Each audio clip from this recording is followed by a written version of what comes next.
Greetings, folks, and welcome to another uplifting update from the Imperial News Network. Today's broadcast is brought to you by the Inquisition, who reminds you they are always watching. We here at the Imperial News Network would like to apologize for the lack of recent broadcasts. We were encountering logistical difficulties as the Planetary Defense Forces moved us to our fabulous new location in Emergency Shuttle Bay 47B.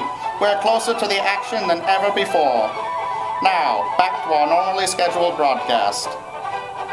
Things are certainly heating up at the front. More and more Xenos and heretics pour into the sector every day, probably in hopes of bolstering their failing offensive.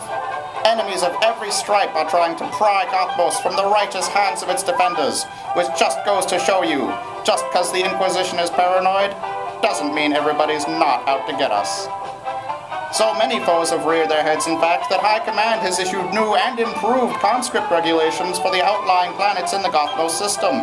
Gothmos Omega and the Luna Majoris and Luna Minoris orbital stations have already volunteered to be forced into service.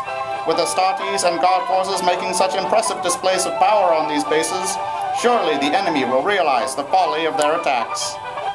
The Inquisition would like to remind you that any information regarding large amounts of territory to the south and east of Gothmos being held by Eldar forces is simply a baseless rumor, and anyone found perpetuating it will be immediately volunteered for frontline duty, probably to see for themselves just how wrong they are, and how well our boys are doing. What lucky chaps! The Inquisition would also like to remind all Gothmos citizens that any errant radio pleas for help are simply elaborate hoaxes set up by the enemy to lower morale.